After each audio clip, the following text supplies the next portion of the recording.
परिचय। छात्रों, इस अध्याय के पहले भाग में हमने समावयवता और रासायनिक अभिक्रियाओं की क्रियाविधि की मूलभूत संकल्पनाओं के बारे में पढ़ा था। आज हम कार्बनिक यौगिकों के शोधन की विधियों के बारे में पढ़ेंगे। शोधन की कुछ विधियां ऊर्ध्वपातन, वर्णलेखन, आसवन आदि हैं। सर, ये ऊर्ध्वपातन क्या है? कुछ ठोस पदार्थ गर्म करने पर बिना द्रव अवस्था में परिवर्तित हुए सीधे ही गैसीय अवस्था में परिवर्तित हो जाते हैं। चलो, अब कोई मुझे बताएगा कि ये वर्णलेखन क्या है? सर, वर्णलेखन किसी कार्बनिक मिश्रण में से अशुद्धियों को अलग करने और उसके विश्लेषण की एक विधि है। बहुत अच्छे आर्यन। अब हम शोधन की विधियों का अध्ययन विस्तार से करेंगे। इस अध्याय में आप कार्बनिक यौगिकों के शोधन और उनके मात्रात्मक और गुणात्मक विश्लेषण का अध्ययन करेंगे। उद्देश्य। इस पाठ के अंत में आप निम्न करने में सक्षम हो जाएंगे: कार्बनिक यौगिकों के शोधन की विधियों का वर्णन करना, कार्बनिक यौगिकों के गुणात्मक विश्लेषण को समझना, मात्रात्मक विश्लेषण का वर्णन करना। कार्बनिक यौगिकों के शोधन की विधियां। कार्बनिक यौगिकों के शोधन की विभिन्न विधियां निम्नलिखित हैं: ऊर्ध्वपातन यानी सब्लिमेशन, क्रिस्टलन यानी क्रिस्टलाइजेशन, आसवन यानी डिस्टिलेशन, विभेदी निष्कर्षण यानी डिफरेंशियल एक्सट्रैक्शन और वर्णलेखन यानी क्रोमैटोग्राफी। अब हम एक एक कर सभी के बारे में विस्तार से जानेंगे। ऊर्ध्वपातन। कुछ ठोस पदार्थ गर्म करने पर बिना द्रव अवस्था में परिवर्तित हुए सीधे ही गैसीय अवस्था में परिवर्तित हो जाते हैं। इसे ऊर्ध्वपातन कहते हैं। इसका उपयोग ऊर्ध्वपातनीय कार्बनिक यौगिकों को दूसरे अशुद्ध यौगिकों जो ऊर्ध्वपातनीय नहीं हैं, उनसे पृथक करने के लिए किया जाता है। अशुद्ध कार्बनिक यौगिकों को छिद्रित एस्बेस्टास की चादर से ढकी हुई एक प्याली में रखकर गर्म किया जाता है, जिसके ऊपर एक उल्टी फनल यानी कीप रखी जाती है। कीप के स्तंभ में कपास भरा जाता है। गर्म करने पर ठोस यौगिक का वो हिस्सा जो ऊर्ध्वपातित हो जाता है, एस्बेस्टस की चादर के छिद्र से गुजरकर कीप की ठंडी दीवार में संघनित हो जाता है। अशुद्धियां जो ऊर्ध्वपातित नहीं होती हैं, प्याली में ही रह जाती हैं। क्रिस्टलन। ठोस कार्बनिक यौगिकों के शोधन का यह सबसे सामान्य तरीका है। ये विधि जिस उपयुक्त विलायक में ये कार्बनिक यौगिक मिलाए जाते हैं, उसमें इनकी विलेयताओं में निहित अंतर पर आधारित होती है। अशुद्ध पदार्थ पाउडर के रूप में होते हैं। इन्हें किसी विलायक के साथ एक फ्लास्क में गर्म किया जाता है। विलायक की मात्रा केवल गर्म करने पर पदार्थ के घुलने के लिए पर्याप्त होनी चाहिए। अब ये गर्म संतृप्त विलयन गर्म पानी की कीप से छान लिया जाता है।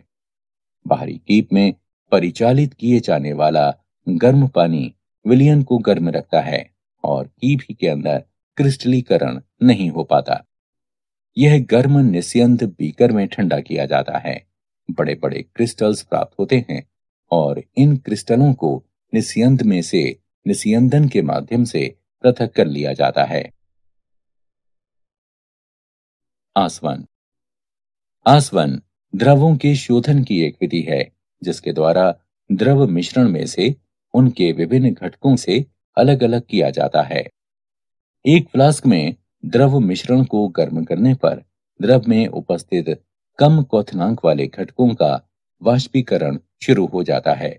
वाष्प को संघनित्र की सहायता से संघनित करके प्राप्त द्रव को ग्राही में एकत्र कर लिया जाता है।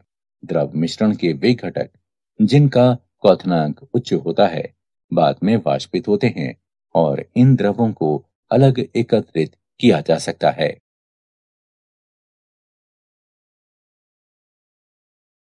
प्रभाजी आसवन।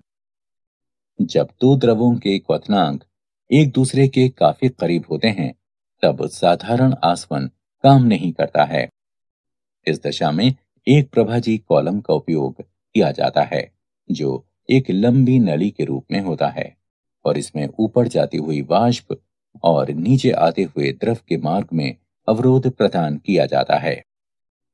ए और बी द्रवों के मिश्रण को एक फ्लास्क में लिया जाता है, जिनके क्वथनांक क्रमशः 370 केल्विन और 380 केल्विन हैं। फ्लास्क को गर्म करने पर ए की ज्यादा वाष्प प्राप्त होती है और बी की वाष्प कम प्राप्त होती है। प्रभागी कॉलम में जैसे जैसे वाष्प ऊपर उठती जाती है, आंशिक रूप से संघनित द्रव नीचे गिरता है। बी की वाष्प ए की वाष्प की तुलना में जल्दी संघनित होती है और जो वाष्प ऊपर जाती है उसमें ए की मात्रा ज्यादा होती है। संघनित द्रव नीचे गिरता है और ऊपर उठती वाष्प से टकराकर पुनः ऊष्मा लेकर वाष्पित होता है, जिसमें बी के अणुओं की खपत होती है। प्रभागी कॉलम में यह क्रमिक प्रक्रिया चलती रहती है, जिसके परिणाम स्वरूप कॉलम के शीर्ष पर बचने वाली वाष्प मुख्यतः ए की होती है, जबकि फ्लास्क में बचने वाला द्रव बी का होता है। निम्न दाब पर आसवन। ये विधि उन द्रवों के लिए प्रयुक्त होती है जो अपने क्वथनांक के निकट अपघटित हो जाते हैं। फ्लास्क की मुख्य गर्दन में एक लंबी केशिका नली यानी कैपिलरी लगा दी जाती है और बगल की दूसरी गर्दन में थर्मामीटर लगा दिया जाता है। बगल की ट्यूब संघनित्र से जोड़ दी जाती है, जो दूसरे छोर पर ग्राही से जुड़ी होती है। ग्राही एक पंप से जुड़ी होती है जो दबाव को कम करता है। कम दबाव के साथ द्रव कम तापमान पर उबलने लगता है, जिससे तापमान अपघटन ताप तक नहीं पहुंच पाता है। उदाहरण, ग्लिसरॉल अपने क्वथनांक 563 केल्विन पर अपघटन के साथ उबलता है, पर यदि दबाव 12 मिलीमीटर तक कम कर दिया जाए तो ये 453 केल्विन पर बिना अपघटन के उबलने लगता है। भाप आसवन। इस विधि का प्रयोग उन पदार्थों के शोधन के लिए किया जाता है जो भाप में वाष्पशील और पानी में अमिश्रणीय होते हैं। यह विधि इस तथ्य पर आधारित है कि कोई द्रव उस तापमान पर उबलना शुरू करता है जब उसका वाष्प दाब वायुमंडलीय दाब के बराबर हो जाता है और दो अमिश्रणीय द्रवों का वाष्प दाब स्वतंत्र द्रवों के वाष्प दाब के योग के बराबर होता है। अशुद्ध यौगिक में लगातार भाप प्रवाहित की जाती है, जो कि आस्वित करने के लिए आवश्यक है। भाप द्रव को गर्म करती है और जल को भी संघनित करती है। कुछ समय बाद जल और द्रव का मिश्रण उबलना शुरू कर देता है, क्योंकि मिश्रण का वाष्प दाब वायुमंडलीय दाब के बराबर हो जाता है। इस क्षण में तापमान पदार्थ के क्वथनांक या जल के क्वथनांक से कम होता है। द्रवों और पानी के इस मिश्रण को संघनित कर ग्राही में एकत्र कर लिया जाता है, जिसे आसानी से अलग अलग किया जा सकता है। विभेदी निष्कर्षण।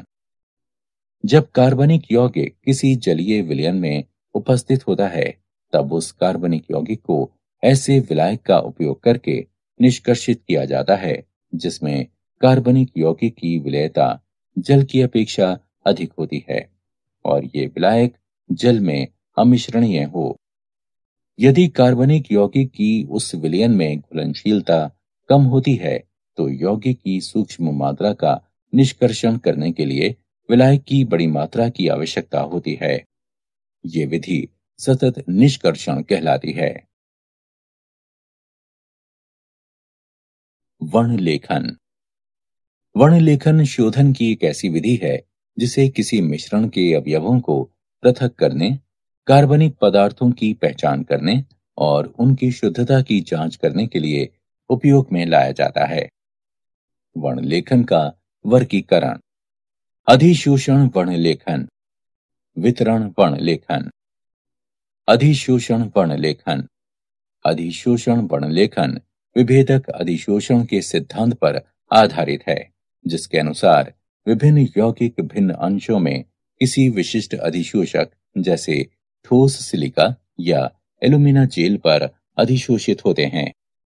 विभेदी अधिशोषण के सिद्धांत पर आधारित दो प्रकार की वर्णलेखन तकनीकें निम्नलिखित हैं: कॉलम या स्तंभ वर्णलेखन और पतली परत वर्णलेखन। कॉलम वर्णलेखन। इस विधि के अंतर्गत विभिन्न घटकों के मिश्रण को जब स्टार्च या चारकोल जैसे अधिशोषक से भरे हुए कॉलम से होकर गुजारा जाता है, तब विभिन्न घटक आंशिक या पूर्ण रूप से अधिशोषक के द्वारा अधिशोषित हो जाते हैं और तब वे उपयुक्त विलायक, जिसे निक्षालक कहते हैं, उसकी मदद से अलग किए जा सकते हैं। पतली परत वर्णलेखन। इसमें एक अधिशोषक की पतली परत को किसी उपयुक्त आधार पर फैलाया जाता है, जैसे कांच की प्लेट। ये कांच की प्लेट पतली परत वर्णलेखन प्लेट या क्रोमोप्लेट कहलाती है। यौगिकों के मिश्रण का जिससे अवयवों को पृथक करना है, एक छोटा सा बिंदु टीएलसी प्लेट के एक छोर पर लगा दिया जाता है। अब प्लेट को कुछ ऊंचाई तक विलायक से भरे हुए बंद जार में डुबो दिया जाता है। जैसे जैसे विलायक ग्लास की प्लेट में आगे बढ़ता है, मिश्रण के अवयव भी अपने अधिशोषण की तीव्रता के आधार पर प्लेट पर ऊपर की तरफ चढ़ने लगते हैं। गति में भिन्नता के कारण वे पृथक हो जाते हैं। मिश्रण के हर यौगिक के सापेक्ष अधिशोषण को मंदन गुणक आरएफ मान के द्वारा प्रदर्शित किया जाता है। इसे निम्न प्रकार से निकाला जा सकता है: आरएफ बराबर आधार रेखा से यौगिक के बढ़ने की दूरी x बटे आधार रेखा से विलायक की आगे तक की दूरी y।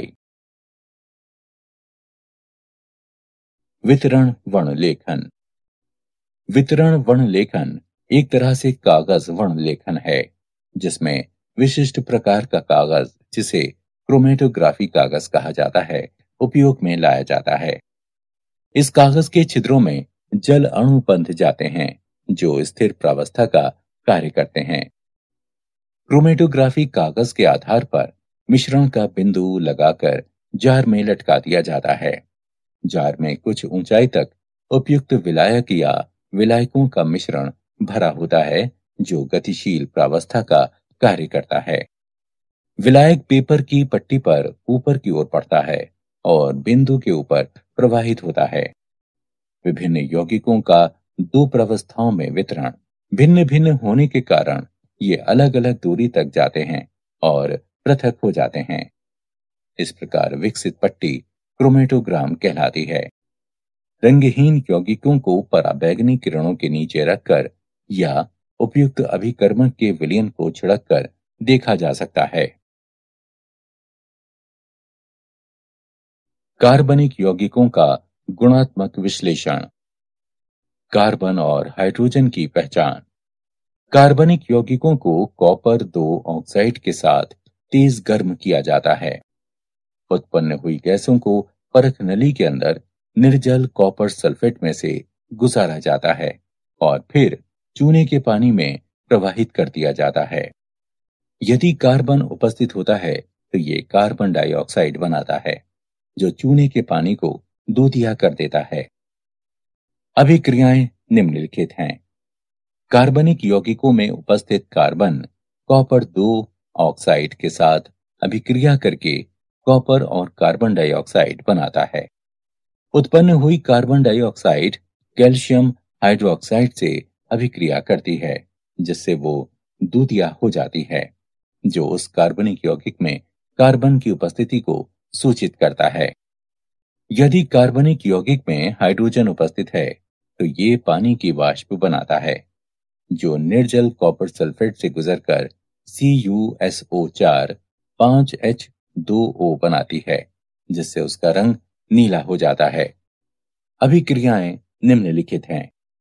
कार्बनिक यौगिक की हाइड्रोजन कॉपर दो ऑक्साइड से अभिक्रिया करके कॉपर और पानी बनाती है।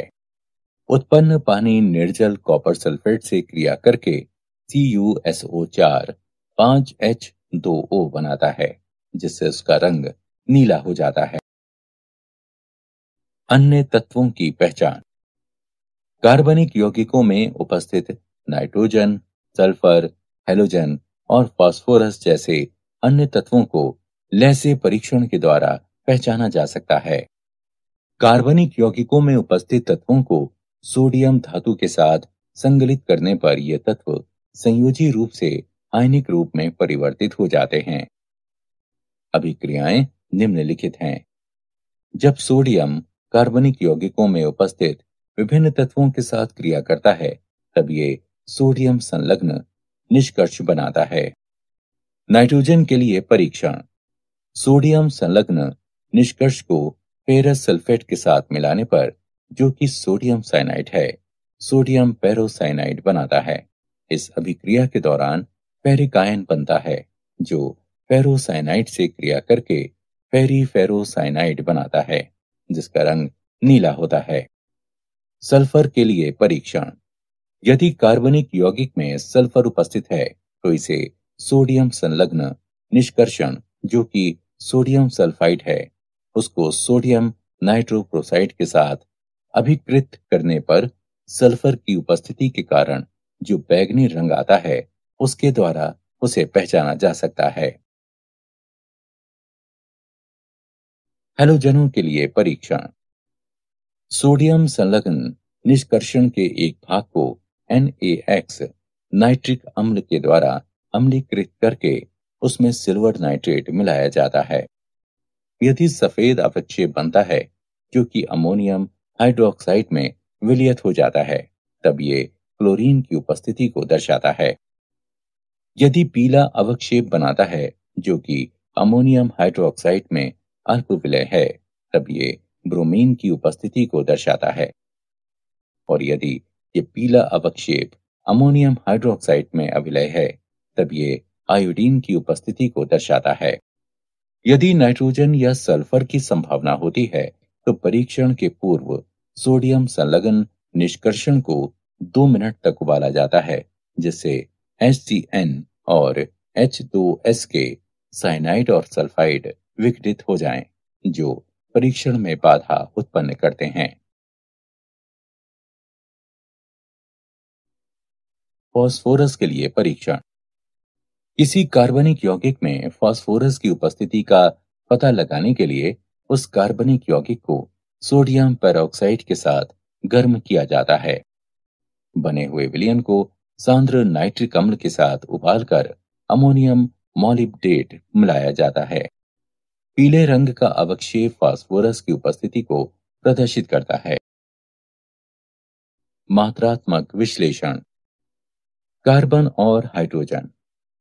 कार्बनिक यौगिकों के एक नमूने को शुष्क शुद्ध ऑक्सीजन की भाप में कॉपर 2 ऑक्साइड की उपस्थिति में 700 डिग्री सेल्सियस पर गर्म किया जाता है। हाइड्रोजन ऑक्सीकृत होकर पानी बनाती है और कार्बन से कार्बन डाइऑक्साइड बनता है।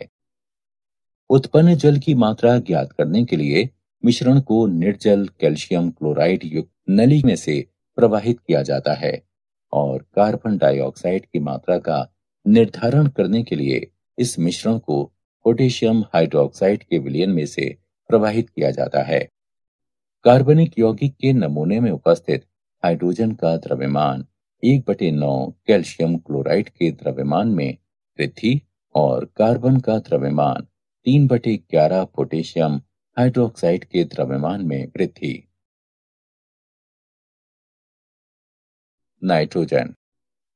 नाइट्रोजन के आकलन की 2 विधियां हैं, ड्यूमा विधि और केल्डॉल विधि। ड्यूमा विधि नाइट्रोजन युक्त कार्बनिक यौगिक के ज्ञात द्रव्यमान को कार्बन डाइऑक्साइड के वातावरण में कॉपर ऑक्साइड के साथ गर्म किया जाता है।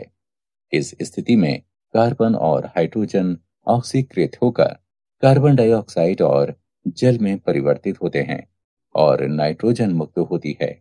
यदि अल्प मात्रा में नाइट्रोजन ऑक्साइड बनती है तो उन्हें गर्म कॉपर के तार पर प्रवाहित करके वापस अपचयित कर लिया जाता है।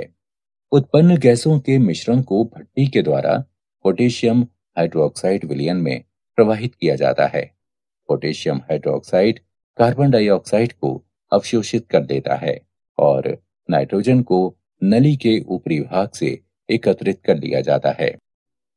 कार्बनिक यौगिक में नाइट्रोजन का प्रतिशत, जिसका द्रव्यमान m ग्राम है, 28 गुणे V गुणे 100 बटे 22,400 गुणे m, जहां V एसटीपी पर नाइट्रोजन का आयतन है।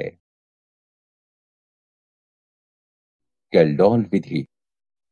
कैल्डोल विधि में नाइट्रोजन का निर्धारण अमोनिया गैस के द्वारा किया जाता है। कार्बनिक यौगिक को सल्फ्यूरिक अम्ल के साथ गर्म किया जाता है। कार्बनिक यौगिक में उपस्थित नाइट्रोजन अमोनियम सल्फेट में परिवर्तित हो जाती है। अमोनियम सल्फेट को सोडियम हाइड्रोक्साइड के आधिक्य के साथ गर्म करने पर अमोनिया मुक्त होती है। इस उत्पन्न हुई अमोनिया को मानक सल्फ्यूरिक अम्ल के ज्ञात विलयन में अवशोषित कर लिया जाता है। उत्पादित अमोनिया का अनुमान प्रतिक्रिया में इस्तेमाल हुई सल्फ्यूरिक अम्ल की मात्रा से लगाया जा सकता है। अमोनिया के अवशोषण के पश्चात अपशिष्ट सल्फ्यूरिक अम्ल को 4 के मानक विलयन द्वारा अनुमापित कर लिया जाता है। अम्ल की आरंभिक मात्रा और अभिक्रिया के बाद शेष मात्रा के अंतर से अमोनिया के साथ अभिकृत अम्ल की मात्रा ज्ञात होती है। नाइट्रोजन का प्रतिशत 1.4 गुणे m गुणे 2, V और V1/2 का अंतर बटे कार्बनिक यौगिक का द्रव्यमान। यहाँ V बराबर H2SO4 का आयतन मिलीलीटर में, V1 बराबर NaOH का आयतन मिलीलीटर में, m बराबर H2SO4 की मोलारता। हैलोजन। कैरियस विधि। कार्बनिक यौगिक की निश्चित मात्रा को कांच की एक नली में सधूम नाइट्रिक अम्ल के साथ सिल्वर नाइट्रेट की उपस्थिति में भट्टी में गर्म किया जाता है। इसे कैरियस विधि कहते हैं। बने हुए सिल्वर हैलाइड को अलग करके धोकर सुखाकर तौल लिया जाता है। हैलोजन का प्रतिशत X का परमाणविक द्रव्यमान गुणा M1 गुणा 100 बटे AgX का आणविक द्रव्यमान गुणा M। यहाँ M1 AgX का आणविक द्रव्यमान और M कार्बनिक यौगिक का द्रव्यमान है। सल्फर। कार्बनिक यौगिक की ज्ञात मात्रा को एक नली में सधूम नाइट्रिक अम्ल के साथ गर्म किया जाता है। सल्फर सल्फ्यूरिक अम्ल में परिवर्तित हो जाता है। प्राप्त सल्फ्यूरिक अम्ल को बेरियम क्लोराइड मिलाकर बेरियम सल्फेट के रूप में अवक्षेपित कर लिया जाता है। अवक्षेप को छानकर धोकर सुखाकर तौल लिया जाता है। सल्फर का प्रतिशत 32 गुणा M1 गुणा 100 बटे 233 गुणा M। यहाँ M1 बने हुए बेरियम सल्फेट का द्रव्यमान है और M कार्बनिक यौगिक का द्रव्यमान है। फास्फोरस। फास्फोरस युक्त कार्बनिक यौगिक की ज्ञात मात्रा को सधूम नाइट्रिक अम्ल के साथ गर्म करने पर उसमें उपस्थित फास्फोरस फास्फोरिक अम्ल में ऑक्सीकृत हो जाता है। इसे अमोनिया और अमोनियम मॉलिब्डेट मिलाकर अमोनियम फॉस्फेटो मॉलिब्डेट के रूप में अवक्षेपित किया जाता है। फास्फोरस का प्रतिशत 31 गुणा M1 गुणा 100 बटे 1877 गुणा M। यहाँ M1 अमोनियम फॉस्फेटो मॉलिब्डेट का द्रव्यमान है और M कार्बनिक यौगिक का द्रव्यमान है। ऑक्सीजन। किसी कार्बनिक यौगिकों में ऑक्सीजन का प्रतिशत भिन्नता की विधि से ज्ञात किया जा सकता है। कार्बनिक यौगिक में ऑक्सीजन की प्रतिशतता की गणना उसमें उपस्थित अन्य तत्वों की प्रतिशतताओं के योग को 100 में से घटाकर निकाली जाती है। कार्बनिक यौगिकों की एक निश्चित मात्रा को नाइट्रोजन गैस के प्रवाह में गर्म किया जाता है। उत्पन्न हुई गैसों के मिश्रण को रक्त तप्तकोप पर प्रवाहित करने पर ऑक्सीजन गैस कार्बन मोनोऑक्साइड में परिवर्तित हो जाती है। अब इस गैसीय मिश्रण को आयोडीन पेंटॉक्साइड मिलाने पर carbon monoxide gas carbon dioxide में ऑक्सीकृत हो जाती है। अभिक्रियाओं के अनुसार ऑक्सीजन का प्रतिशत निम्न प्रकार से प्राप्त किया जा सकता है: 16 गुणा कार्बन डाइऑक्साइड का द्रव्यमान बटे 44 गुणा कार्बनिक यौगिक गुणा 100। क्या आप जानते हैं कार्बन सभी सजीवों में पाया जाता है? कार्बन एक अधातु है। ये अपने आप के साथ और कई अन्य रासायनिक तत्वों के साथ आपंत बना सकता है और लगभग 10 लाख यौगिकों का गठन कर सकता है। सारांश। आइए हमने जो कुछ सीखा है उसे संक्षेप में दोहराएं। ऊर्ध्वपातन, क्रिस्टलीकरण, आसवन, विभेदी निष्कर्षण और वर्णलेखन कार्बन यौगिकों के शोधन की विधियां हैं। कार्बनिक यौगिक को कॉपर 2 ऑक्साइड के साथ तेज गर्म करके उसमें कार्बन और हाइड्रोजन की उपस्थिति का पता लगाया जा सकता है। नाइट्रोजन, सल्फर और हैलोजन को सोडियम संगलन निष्कर्ष के द्वारा पहचाना जा सकता है। कार्बनिक यौगिक के नमूने में उपस्थित हाइड्रोजन का द्रव्यमान 1/9 कैल्शियम क्लोराइड के द्रव्यमान में वृद्धि और कार्बन का द्रव्यमान 3/11 पोटेशियम हाइड्रोक्साइड के द्रव्यमान में वृद्धि। कार्बनिक यौगिक में नाइट्रोजन का प्रतिशत, जिसका द्रव्यमान m ग्राम है, निम्न है। इसमें V STP पर नाइट्रोजन का आयतन है। किसी कार्बनिक यौगिक में हैलोजन का प्रतिशत X का परमाणविक द्रव्यमान गुणा M1 गुणा 100 बटे AgX का आणविक द्रव्यमान गुणा M है, जहां M 1 AgX का द्रव्यमान और M कार्बनिक यौगिक का द्रव्यमान है। किसी कार्बनिक यौगिक में सल्फर का प्रतिशत 32 गुणा M1 गुणा 100 बटे 233 गुणा M है। यहाँ M1 बने हुए बेरियम सल्फेट का द्रव्यमान है और M कार्बनिक यौगिक का द्रव्यमान।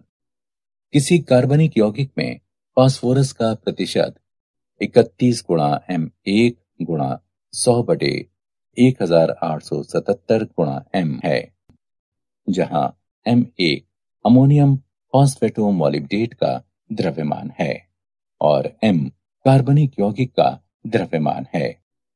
किसी कार्बनिक यौगिक में ऑक्सीजन का प्रतिशत निम्न प्रकार से प्राप्त किया जा सकता है: 16 गुणा कार्बन डाइऑक्साइड का द्रव्यमान बटे 44 गुणा कार्बनिक यौगिक गुणा 100।